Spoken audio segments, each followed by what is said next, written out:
You're watching The Update.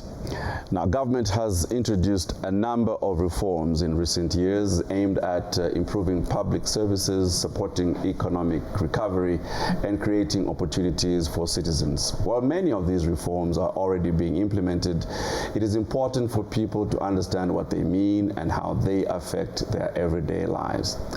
Today in studio, we are looking at government reforms and what they mean for every Zambian, and I'm joined by Jacqueline Chishimba, who is a Deputy Director General at the Public-Private Dialogue Forum, who will help us break down to better understand Zambia's key government reforms. Welcome to the program.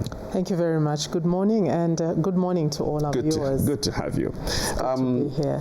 So many times we have expressions and phrases and take it for granted we are saying the right thing. Reforms, government reforms. In this context, what are we talking about? So government reforms are basically laws, policies, and rules that government will change, they'll replace, they'll repeal, and enact to create that environment where everybody can thrive as a country. Mm-hmm. So today we see, especially in the last 4 years, we have witnessed reforms across all sectors. Health reforms, we've seen what's been happening in the education sector. Education reforms, what are some of the reforms in there? Free education, mm-hmm. recruitment of teachers, more investments in classrooms and desks. If we go to health sector, we've seen the recruitment of nurses and doctors and clinical officers. So basically government will keep changing reforms or changing the laws, and hence the word reforms. We are reforming, and the principle behind reforming is also basically to refine. Let's get to a point where our people, all citizens, have equal benefits and opportunities. If government does not enact these reforms, does not implement these changes, does not look at laws of pre-independence or colonial laws and say, this does not apply now, this is 2026, it means that we'll actually be seeing unfair level field or playing field, unfair playing field in terms of business, in terms of social services, and just in terms of those government services, the civil services, mm-hmm. if I may put it that way, that the people of Zambia or the citizens are supposed to benefit from. Do they understand these reforms? Do ordinary Zambians appreciate these?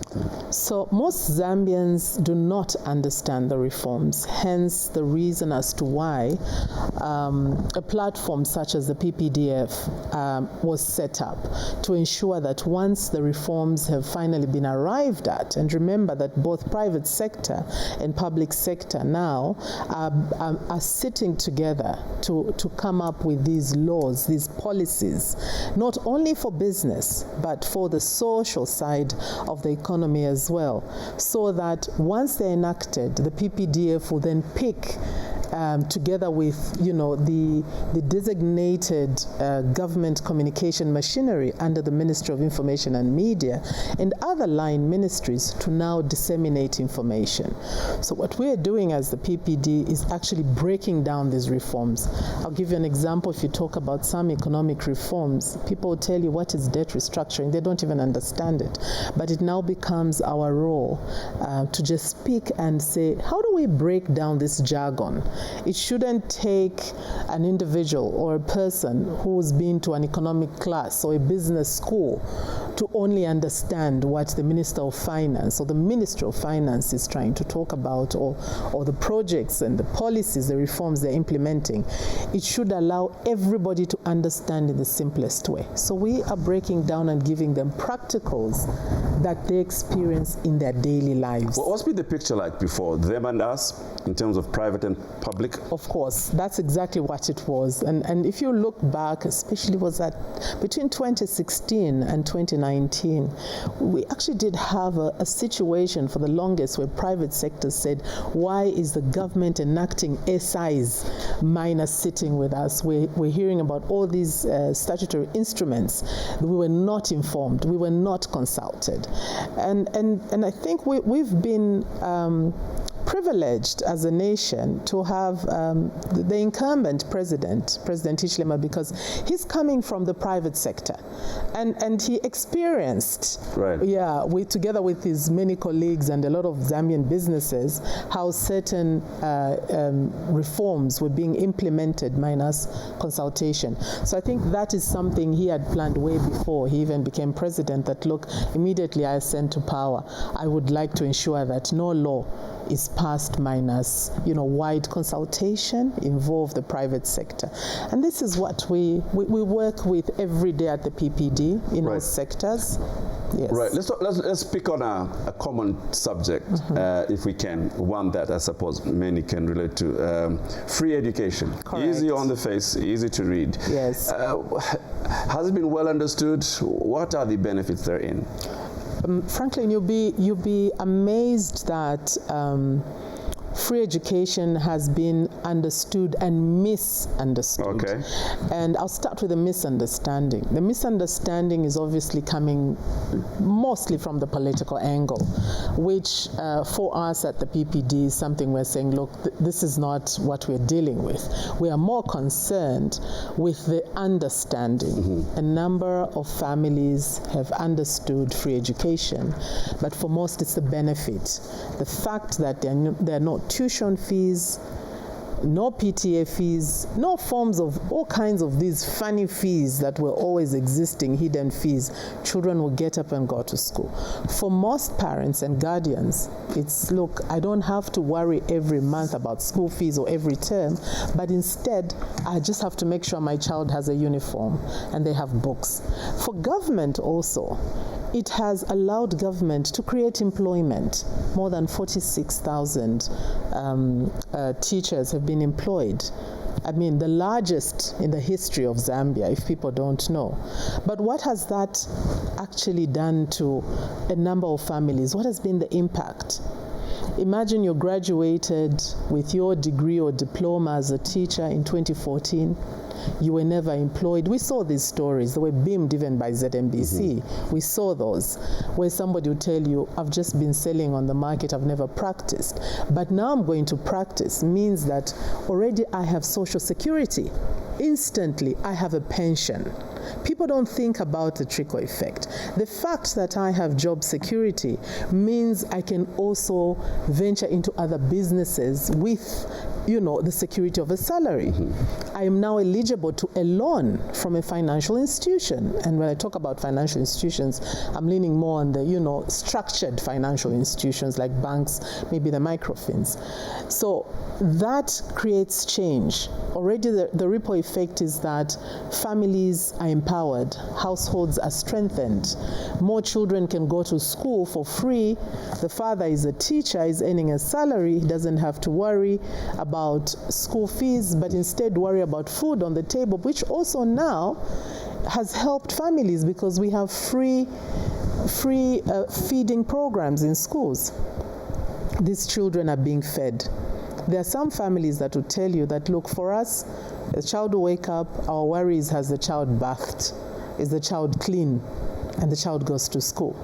Because when they get to school, they will sit on a desk and they'll have a free meal. Right. Yes, and we're comfortable. So people are beginning to understand. But what we've done at the PPD is we are producing these infographics. Okay. We're producing these and sharing them widely. They're being translated into local languages as well, and they're going on various platforms. Again, I'm happy to say that I actually saw some of them on ZNBC Today Facebook page. I've been seeing these from last week, and the comments are good. So what we've done is we've just broken down. We start with the emotional effect of a child not going to school. Okay. So we're educating parents and guardians, even the youth themselves, because some of the youths were school dropouts, and majority are telling us, I've gone back to school. And when you sit and talk to them, their story is straightforward. I ended up indulging in drugs, abusing alcohol, or maybe prostitution. I lost my confidence because I wasn't going to school. My parents could not afford. But because of free education, I'm now in school. I feel like I'm valuable. I don't have to feel like my parents will fail to pay school fees. So we show the emotional effect, which is low self-esteem on the child, anxiety and stress, feelings of hopelessness, social isolation, and just risk behaviors because they're not going to school. But then the benefits of a child going to school. So what we are telling the nation and parents, guardians and all is that, look, take children to school. Don't allow children to sit at home and do nothing, because when they go to school, the benefit is that it builds confidence, it reduces their stress and their fear. It creates social connections. They start learning. It opens doors to opportunities. This contributes to national development. Right. You and I are sitting here and talking the way we are talking because we went to school. Absolutely. Yes, I was part of a free education. I'm a beneficiary of free education in the Kenneth Kaunda-led government. I went to schools where I was fed. I was given an egg in the morning.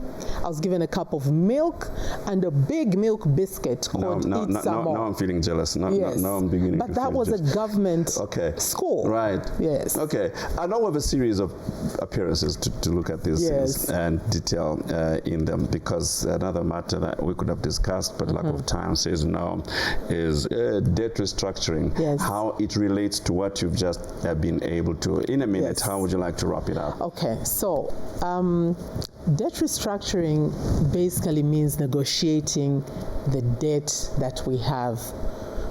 It's let me just bring it to a personal level. If you and I have a debt, we're owing debts actually. We're owing 4 different institutions or 4 people. And we realize that, look, if I don't go and speak to John and say, I cannot pay you 30 kwacha every week, but I can pay you 15, it will give me some leverage to also go and negotiate with Peter and say, I'll pay you 5 kwacha instead of 10 kwacha. It will give me leverage until the 4th person, and I'll probably remain with something that can now allow me to buy electricity in my home, or perhaps to put food on the table, or to start a small business. And as my business grows and the money starts coming in, I can probably go back and renegotiate with them and say, you know what, I came back and pushed you lower to 15, but I think now I'm okay. I can actually pay you 35 kwacha instead of the 30. And government has been undertaking the debt restructuring exercise in order to allow for certain sectors, such as the health sector and the education sector, that were totally in deplorable system activities to flourish again. Hence us having free education. Hence government able to employ, and hence the PPD being set up and the PDU to follow through. And just to make sure that money is put, for instance, in artisanal mining training. Yes, and that's what's been happening. And slowly we're actually seeing all these countries that we owe money either cancelling or saying, no, we're okay with restructuring with Zambia because they see the effort. People ask, but why debt restructuring? To benefit the citizens. If this government did not embark on debt restructuring, I don't think today we would be in the space we're in. 1, would not borrow. 2, would not raise our own money internally from our local reforms. Remember that there's money that Zambia right now is raising internally. So the debt restructuring is just not about the people we own or we owe, or the countries we owe externally, but there's debt internally. What about money that the government owed the commercial banks? Right. How have they restructured that money? Yes. Okay. No, let's end it there. Thank you. Today is just one of the other days where we will invite you to come and break matters down. But it's important to know that you can summarize this through what you have been able to produce. Thank you for coming. Thank you so much, and see you soon. Indeed. The Deputy Director General, PPDF, Jacqueline Chishimba there, talking to us about what it is to understand government reforms and what they mean for every Zambian. You want to know more? Stay here. Follow us on the update. Stay with us.